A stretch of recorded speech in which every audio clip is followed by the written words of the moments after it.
ہے، نفاق بھی کفر ہے، اسلام کے مقابلے میں کافر غیر مسلم کافر ہے، اور شکر کے مقابلے میں کفران نعمت، وہ بھی لفظ کفر سے بنا ہے۔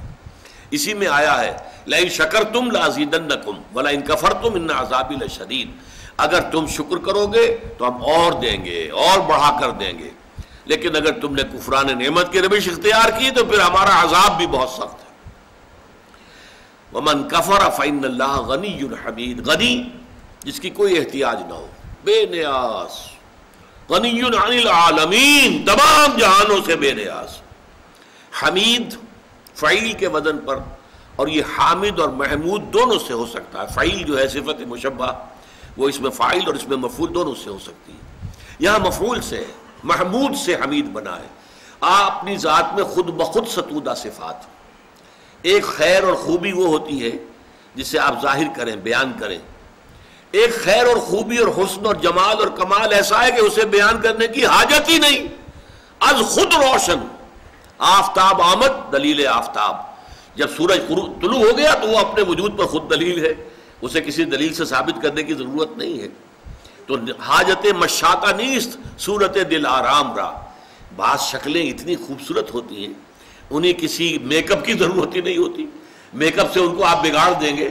وہ جو فطری حسن ہوتا ہے وہ اتنا ہے کہ حاجت مشاطہ نیست، کسی بھی وہ میک اپ کرنے والی کی کوئی ضرورت ہی نہیں، اسے کسی بیوٹی پارلر میں جانے کی ضرورت ہی نہیں۔ صورت دل آرام را، جسے اللہ تعالیٰ نے صورت دل آرام دی ہوئی ہے، اسے کسی مشاطہ ان کو کہتے تھے ان عورتوں کو جو بال بناتی تھیں اور اس کو سنوارتی تھیں اور ان کے اندر کو موتی پروتی تھیں عورتوں کے بناؤ سنگھار کے لیے، تو اگر کوئی عورت خود حسین ہے تو اسے کسی مشاطہ کی ضرورت نہیں۔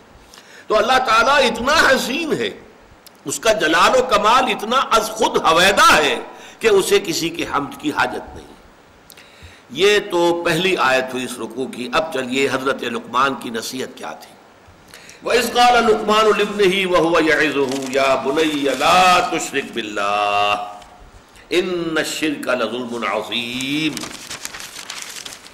اور یاد رکھو جبکہ کہا، یاد کرو جبکہ کہا تھا لقمان نے اپنے بیٹے سے یا بنیہ۔ اب یا بنیہ سے یہ نہ سمجھے کسی چھوٹے سے بچے کو، پرائمری جماعت کے طالب علم سے یہ باتیں ہو رہی ہیں، بلکہ یہ کہ باپ کے لیے بیٹا کتنا ہی بڑا ہو جائے وہ چھوٹا سا ہی ہوتا ہے۔ اس کو جب بھی خطاب کرے گا محبت کے ساتھ، جیسے حضرت ابراہیم نے اپنے والد کو خطاب، یا ابت، یا ابت، ابا جان، ابا جان، ابا جان، یہ سورہ مریم میں آپ پڑھتے ہیں، یا بنیہ، یا بنیہ میرے بچے، اس لیے کہ ظاہر بات ہے کہ باپ کے لیے اولاد وہ بچوں ہی کے مانند ہوتی ہے، چاہے وہ خود کتنی بڑی ہو چکی ہو۔ عام طور پر گمان یہی، اور میرا گمان غالب ہے، کہ یہ موت کے وقت کی وصیت ہے، اس لیے کہ جو شخص مالدار ہو، دولت مند ہو، وہ موت کے وقت اپنی اولاد کو وصیت کرے گا تو اپنی دولت کے بارے میں کرے گا، فلاں سے یہ لینا ہے، فلاں سے یہ لینا ہے، فلاں کا یہ معاملہ ہے، یہ ہے، وہ ہے، یہ ایسٹس ہیں۔ لیکن ایک حکیم اور دانا انسان کی اصل دولت اس کی دانائی ہے۔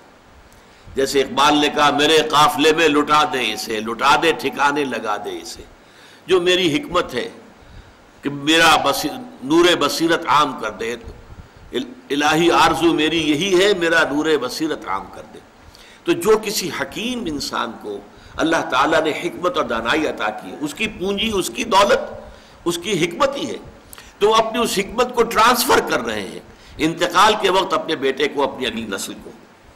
وَإِذْ قَالَ لُقْمَانُ لِابْنِهِ وَهُوَ يَعِظُهُ يَا بُنَيَّ لَا تُشْرِكْ بِاللَّهِ، اے میرے بچے اللہ کے ساتھ شرک ہرگز نہ کیجو، ان الشرک لظلم عظیم، یقیناً شرک بہت بڑا ظلم ہے، بہت بڑی ناانصافی ہے۔ پہلی بات تو یہ سمجھیے کہ شرک کہتے کسے ہیں؟ شرک اللہ کی نفی نہیں ہے، بڑے اللہ کے ساتھ چھوٹے خداؤں کا اضافہ ہے، شریک کر دینا۔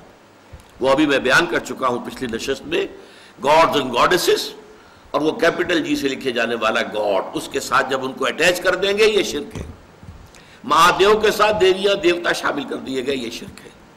اللہ کے ساتھ آلہہ شامل کر دیے گئے، اللہ الالہ، وہ تو ہے وہ ایک اللہ، اسے وہ بھی مانتے تھے سب کہ وہ ایک ہی اکیلا ہی ہے، لیکن یہ کہ اس کے ساتھ کوئی بیٹی ہے، بیٹے، کوئی نائبین، کوئی اس کے منہ چڑھے ہوئے مصاحبین یہ ایڈ کر دیے گئے الہا کے طور پر کہ ان کی سفارش سے بیڑا پار ہو جائے گا قیامت میں. یہ ہے ان کا شرک. لا تشرک باللہ، اللہ کے ساتھ شریک نہ کیجیے. یعنی اب نوٹ کیجئے، اللہ تعالی کا حق ایک لفظ میں ہے، اس کے ساتھ شرک مت کرو، باقی ساری باتیں اس کے تابع ہو جائیں گی. لیکن اس شرک کی کیا کیا شکلیں ہیں، اس کی کیسی کیسی قسمیں ہیں، یہ بڑا اہم موضوع ہے اپنی جگہ پر. آج اس وقت تو صرف اتنا سمجھیے. اور ظلم کے حوالے سے، ظلم عربی میں کہتے ہیں وضع الشیء فی غیر محلہ، کسی شے کو اس کے اصل مقام سے ہٹا کر کہیں اور رکھ دینا، یہ ظلم ہے، ناانصافی ہے. شرک میں کیا ہوتا ہے؟ دو طرفہ ظلم ہوتا ہے، یا خالق اور مخلوق. اللہ خالق ہے، باقی کل کائنات مخلوق ہے، انبیاء، اولیاء، ملائکہ، جنات سب مخلوق ہیں. یا تو مخلوق میں سے کسی کو اٹھایا اور خالق کے ساتھ بٹھا دیا، یا خالق کو گرایا اور کسی اعتبار سے مخلوق میں سے کسی کے مشابہ کر دیا.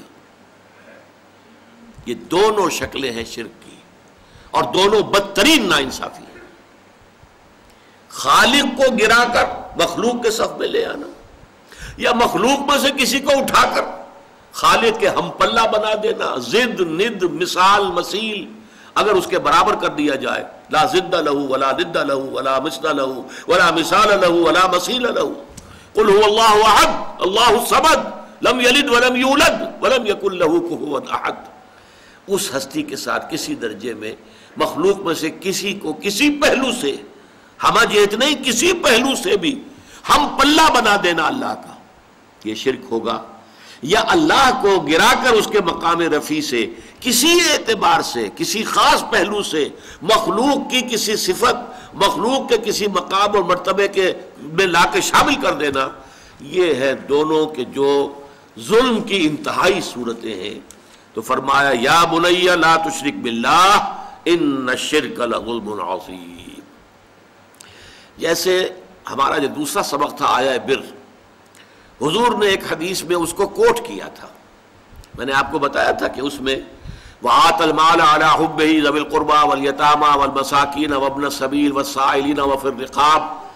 اس کے بعد پھر مستقل آیا وَآتَ الزَّكَاةَ، زکوٰۃ علیحدہ ہے، وہ علیحدہ ہے. اور حضور نے دلیل دی ان فی المال لحقا سوى الزکاة. لوگوں یہ نہ سمجھنا کہ مال میں بس زکوٰۃ دے دی تو سارا حق جو ہے ادا ہو گیا، نہیں، زکوٰۃ کے سوا بھی ہے. اور یہاں یہ آیت پڑھی وَآتَ الْمَالَ عَلَىٰ حُبِّهِ ذَوِي الْقُرْبَىٰ وَالْيَتَامَىٰ وَالْمَسَاكِينَ وَابْنَ السَّبِيلِ وَالسَّائِلِينَ وَفِي الرِّقَابِ وَأَقَامَ الصَّلَاةَ وَآتَى الزَّكَاةَ. آتا زکوٰۃ تو علیحدہ ہے. اسی طرح اس آیت کو بھی حضور نے کوٹ کیا. سورہ انعام میں ایک آیت نازل ہوئی اَيُّ الْفَرِيقَيْنِ أَحَقُّ بِالْأَمْنِ إِن كُنتُمْ تَعْلَمُونَ. لوگوں سوچو، مشرک اور موحد، ایک خدا کو ماننے والے اور ایک خدا کے ساتھ چھوٹے خداؤں کو ماننے والے، ان دونوں میں سے امن کا زیادہ مستحق کون ہے؟ پھر خود ہی جواب دیا اَيُّ الْفَرِيقَيْنِ أَحَقُّ بِالْأَمْنِ إِن كُنتُمْ تَعْلَمُونَ الَّذِينَ آمَنُوا وَلَمْ يَلْبِسُوا إِيمَانَهُمْ بِظُلْمٍ أُولَٰئِكَ لَهُمُ الْأَمْنُ وَهُمْ مُهْتَدُونَ. وہ لوگ کہ جو ایمان لائے اور انہوں نے اپنے ایمان میں کسی ظلم کی آمیزش شامل نہیں ہونے دی، وہ ہے جن کے لیے امن ہے اور وہی ہوں گے ہدایت یافتہ. صحابہ گھبرا گئے، حضور ایسا کون شخص ہوگا کہ جو کوئی ظلم نہ کرے سرے سے؟ تو معلوم ہوا کہ کوئی بھی اس معیار پر، اس پیمانے پر تو پورا نہیں اتر سکے گا. الذین آمنوا ولم یلبسوا ایمانہم بظلم. حضور نے فرمایا نہیں، یہاں ظلم سے مراد شرک ہے. اور پھر یہ آیت پڑھی وَإِذْ قَالَ لُقْمَانُ لِابْنِهِ وَهُوَ يَعِظُهُ يَا بُنَيَّ لَا تُشْرِكْ بِاللَّهِ إِنَّ الشِّرْكَ لَظُلْمٌ عَظِيمٌ. تو سورہ انعام کی ان آیات میں ظلم سے مراد شرک ہے. اب آگے چلیے، دیکھیے شکر، اس کا لازمی تقاضا ہے ادائے حقوق. والدین نے آپ کے ساتھ نیکی کی ہے، والدین کے ساتھ حسن سلوک ہونا چاہیے.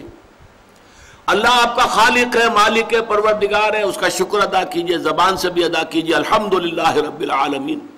اور پھر یہ ہے کہ اس کے شکر کی، اس کا جو حق ادا کرنا ہے، اس کی نعمتوں کا صحیح اس کی مرضی کے مطابق استعمال کر کے حق ادا کیجئے.